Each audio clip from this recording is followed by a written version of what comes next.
y esto nos lleva a preguntarnos, ¿no? Si es que el presidente va a solicitar facultades extraordinarias en medio de esta ola de inseguridad ante el Congreso, porque se necesita, pareciera, bueno, es evidente, normas más directas, más contundentes respecto a la criminalidad. Tiene a Ernesto Álvarez como premier, seguramente se le va a dar el respaldo que necesita para hacer este tipo de requerimientos de facultades extraordinarias. Para hablar sobre este nuevo gabinete y que nos dé su punto de vista, tenemos conectado vía Zoom al analista político Hugo Guerra. Un gusto de estar en la Noticia TV. Señor Guerra, ayer se tomó juramento al nuevo gabinete y el premier es Ernesto Álvarez, ex miembro o ex titular del Tribunal Constitucional. ¿Cuál es su análisis respecto a esta designación? Bueno, tengo que decir que el doctor Ernesto Álvarez Miranda es un jurista de primer nivel, es un académico, viene de ser decano de la Facultad de Derecho de la Universidad San Martín de Porres. Además, es un dirigente del Partido Popular Cristiano, ha pedido solamente una suspensión en su militancia mientras dure su encargo como primer ministro. Y estamos hablando de un personaje que está muy bien capacitado y que probablemente va a liderar al gobierno en estos meses complejos de transición con mucha energía y mucho conocimiento. Es un hombre que además tiene la experiencia de haber sido presidente del Tribunal Constitucional y tiene un carácter particularmente dialogante, político. Creo que, sin exagerar, es un primer ministro de lujo, dadas las circunstancias del país. Ahora, usted resaltaba las bondades, digamos, las características del doctor Ernesto Álvarez. Digamos, el tema dialogante. Sin embargo, también se pide firmeza. ¿Esta firmeza también la tiene el Premier? Definitivamente, es un hombre de principios, lo conozco bastante, creo que va a ser enérgico en la conducción del gabinete y enérgico frente a la ola de violencia, tanto del crimen organizado, la delincuencia común, como de la violencia política con la que nos amenazan hoy día. Claro, la violencia política se refiere a la movilización que, que se va a realizar hoy, o estamos hablando de un tema más general respecto a cuestionamientos, a diferentes puntos encontrados de algunas agrupaciones políticas respecto a la postura que tiene el actual presidente José Gerí?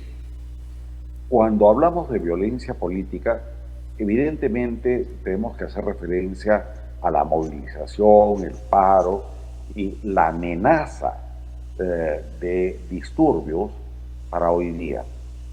La mal llamada generación Z, yo entiendo a los jóvenes que pueden estar reaccionando frente a la crisis de una manera legal y legítima, pero sabemos que detrás de ellos y los manipuladores de toda esta asonada que pretende darse el día de hoy están los extremistas subversivos, particularmente los herederos del MRTA y de Sendero Luminoso. Pero cuando hablamos de violencia no terminamos ahí, en los disturbios que pueden haber hoy día. La violencia política se está dando en varias partes del país. No podemos pasar por alto lo que le ha ocurrido al precandidato presidencial Philip Butters en Puno, ¿no? Ahí vimos claramente cómo se manipuló a un grupo que lo apedreó y pudo haberlo matado. También estamos hablando de la violencia, que es un caso muy complicado, muy delicado, contra el exalcalde Rafael López Aliaga. Fueron 3 personas con armas y además con una granada de guerra las que intentaron hacer, bueno, un acto que había sido un magnicidio. Y lo raro es que la Fiscalía no ha querido investigar, ha archivado el caso. Entonces, hablamos en general de movilizaciones, de actos violentos y de una ola que puede complicar mucho el proceso electoral del 2026. Las elecciones pueden tornarse en un proceso violento y para eso el doctor Álvarez creo que va a tener el buen manejo constitucional, pero enérgico de la crisis. Claro, usted mencionaba los casos de que les tocó pasar a Philip Butters y al entonces alcalde de Lima, Rafael López Aliaga. ¿Esto es una muestra, cree usted, de lo que se puede vivir en esta campaña que se viene? ¿Es una campaña distinta desde el punto de vista de seguridad de los candidatos? Definitivamente. Solamente un par de datos. El crimen organizado de la minería ilegal, más el narcotráfico, la trata de personas, la tala, en fin, mueve al año más o menos 20.000 millones de dólares. El presupuesto de la Policía Nacional está en el orden de 300 millones de dólares y todos los años no logra ejecutarse al 100%. Es evidente que todo este grupo del crimen organizado está detrás de muchos candidatos para el Congreso y luego lo estará para los gobiernos regionales. Son los grandes financistas de las campañas políticas. Por ese lado, la violencia puede ser un grave problema para el país. ¿Y cuáles cree que son las medidas que deben adoptar no solo los candidatos, sino las autoridades? Desde el punto de vista de los candidatos, evitar, ¿cree usted, ir a ciertas zonas? Por ejemplo, Philip Butters fue una zona, digamos, bastante picante para la posición que tiene él, ¿no? La decisión de ir debe ser pensada más de 2 veces en medio de esta coyuntura violenta que existe. Bueno, definitivamente todos los candidatos tienen que tomar sus medidas de resguardo, de protección, tienen que organizar y planificar bien sus visitas al interior del país. Pero lo que no pueden hacer los candidatos y los políticos en general es abandonar a las regiones del interior de nuestra república. Es decir, acá no pueden haber zonas liberadas. Los candidatos están en la obligación de recorrer a todas las provincias, a todas las regiones. Entonces, una cosa es tomar medidas, digamos, de cuidado, de precaución, pero yo sí valoro mucho lo que ha hecho Philip Butters, lo que ha hecho Rafael López Aliaga, de enfrentarse a todos los ámbitos de la ciudadanía. No podemos excluirlos, es parte de nuestra república. Entonces, preparémonos bien, sin duda, pero hay que hacerle frente pues, a una realidad complicada, ¿no? Claro, usted en la primera parte de la entrevista mencionaba que detrás de esta movilización que se va a efectuar hoy hay sectores radicales, ¿no? E incluso mencionaba a gente, digamos, con el pensamiento de Centro Luminoso y el MRTA. ¿Hay forma de identificar qué organizaciones políticas están también detrás de esto? Definitivamente hay varias formas. No es ningún secreto, pero los servicios de inteligencia de la DINI y otros ya han advertido quiénes son los que están manipulando desde atrás las marchas, las protestas y las movilizaciones. Pero adicionalmente, en los últimos días hemos visto una serie de, comillas, comunicados, mensajes, advertencias, donde claramente se ve la mano de quienes están organizando. Están pidiendo los ultras que se vayan todos. Los ultras quieren un acto de violencia. Los ultras no quieren un proceso de transición ordenado que ahora encabeza el presidente Gerí. Un presidente que es constitucional. Efectivamente, no lo elegimos en un proceso de comicios abiertos, pero es la sucesión que corresponde, por lo tanto es un presidente constitucional. Entonces, en esos pronunciamientos, ¿qué nos dicen? Cierre del Congreso, que se vayan todos, que se vaya Gerí, que se elija como cabeza del Congreso a una de las congresistas que hablan de tres señoras caviares, una de ellas Susel Paredes, otra Ruth Luque, en fin, pero nos quieren imponer una agenda extremista y caótica. Si somos equilibrados, si somos respetuosos de la Constitución, tenemos que entender que estamos en una grave crisis que ha dado lugar a la vacancia de la señora Dina Boluarte. Una vacancia que ha sido una vacancia express, que no ha respetado el texto constitucional, porque no había una razón de incapacidad moral para vacarla, pero en fin, ya el Congreso lo decidió. Y ahora tenemos un gobierno que tenemos que respaldar, no por Gerí como titular, sino como proceso ordenado. Claro. Lo peor que nos puede pasar es que se frustren las elecciones del 2026. Claro, ¿usted considera o coincide con este sector que señala que la protesta de hoy busca convertirse en este denominado merinazo? Un merinazo 2. Ese es básicamente el esquema.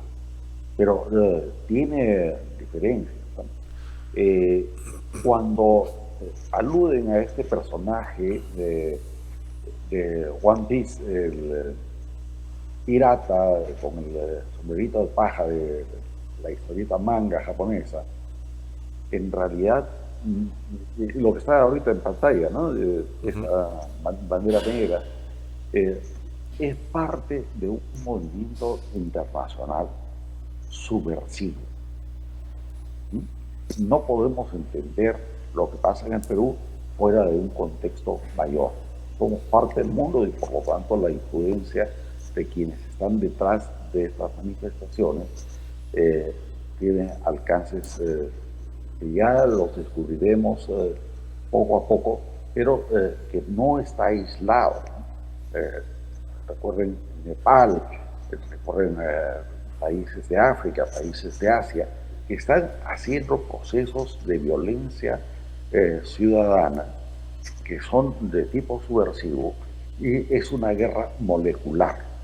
Entonces, merinazo sí, pero mucho más estructurado, claro, mucho más financiado. Ya veremos quiénes están detrás, pero claramente es subversivo. Claro, lo que no se puede negar es que todos tienen derecho a protestar y a exponer sus ideas, ¿no? La protesta, digamos que está permitida. Lo que no se quiere es violencia, ¿no? Uno puede exponer sus ideas, pero violencia es lo que no se quiere, ¿no? Ahí hay una confusión. No existe el llamado derecho a la protesta. Lo que existe es el derecho a la movilización social y el derecho a la libre expresión. Pero jurídicamente, cuando hablamos de derecho a la protesta, estamos simplemente hablando de darle luz verde a la subversión, y eso no existe constitucionalmente. Claro. Entonces, respetando a los jóvenes, que sí tienen razón en manifestarse, en expresar su malestar, su descontento frente a la crisis política y a la crisis institucional, respetando a los transportistas y a los artistas que están siendo extorsionados. Tenemos que decir, ojo, derecho a manifestarse, sí, pero el derecho se ejerce en paz, en términos pacíficos. Claro. Mire, Carlos, la historia es clara. ¿Cuál fue el movimiento más radical de manifestación política? El de Gandhi. Y Gandhi nunca recurrió a la violencia. Claro. Hay formas de manifestarse, pero lo que están estructurando para el día de hoy y lo que están estructurando para los próximos días, porque, ojo, hoy comienza, no termina. Claro. Ya es una amenaza de subversión violenta. Ahora, señor Guerra, uno de los, digamos que abanderados de esta protesta era el alcalde de Patás, ¿no? Que se movilizó desde su localidad hacia Lima, llegó el fin de semana y fue recibido por el presidente José Gería, entre quien expuso sus demandas, la demanda de su localidad, y bueno, a la salida de la reunión volvió a la Plaza San Martín y fue, digamos, cuestionado por los manifestantes, no de su región, sino de los que estaban, digamos, protestando en la Plaza San Martín. Y prácticamente fue retirado, obligado a retirarse del lugar. ¿Esto cuál es el análisis al respecto? No hay digamos, no hay un respeto por la postura que puede tener una u otra persona. Él ya señaló que no se va a plegar a la protesta hoy. Digamos que lo que se busca es simplemente salir y hacer barullo. El caso del alcalde de Patás es emblemático y es una clara muestra de cómo una autoridad provincial viene en una marcha realmente muy compleja. Le ha tomado mucho tiempo llegar hasta Lima, movilizarse para hablar con las autoridades. No pudo hacerlo con la señora Boluarte. Lo recibe el presidente Gerí. Y es lo lógico, así como otros alcaldes. El presidente de la República, en este momento de transición, hace bien en recibir a las autoridades locales. Pero después de hacer sus planteamientos y de recibir una respuesta que es una promesa, que es una promesa importante, efectivamente los organizadores de la marcha y de las manifestaciones para hoy día lo abuchean en la Plaza San Martín y le dicen no al diálogo, no al diálogo con la autoridad legítima. ¿Por qué? Porque lo que están proponiendo es la subversión, el ataque al Estado de Derecho, el no reconocimiento a un gobierno que es legal, que es constitucional y es legítimo. Entonces, claro, el alcalde de Patás, siendo emblemático, ha tenido que verse en la necesidad de apartarse de esa movilización.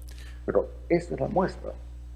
No se quiere dialogar, no se quiere buscar soluciones pacíficas, constitucionales y ordenadas para el país. Lo que se quiere es el caos. ¿Y quiénes están detrás? Bueno, pues, figuras realmente despreciables como Martín Vizcarra.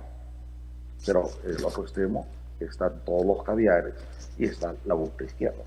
Claro, ¿qué participación está teniendo Martín Vizcarra en esta protesta? Digamos que a través de redes sociales, ¿asusando la misma?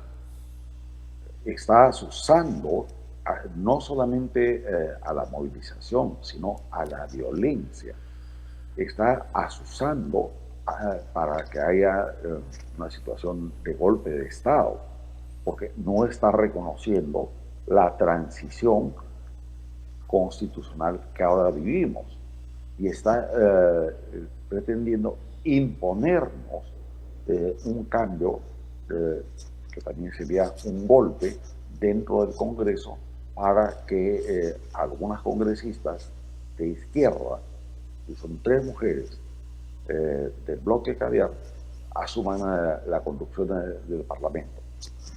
Francamente, ¿cómo podemos llamar eso?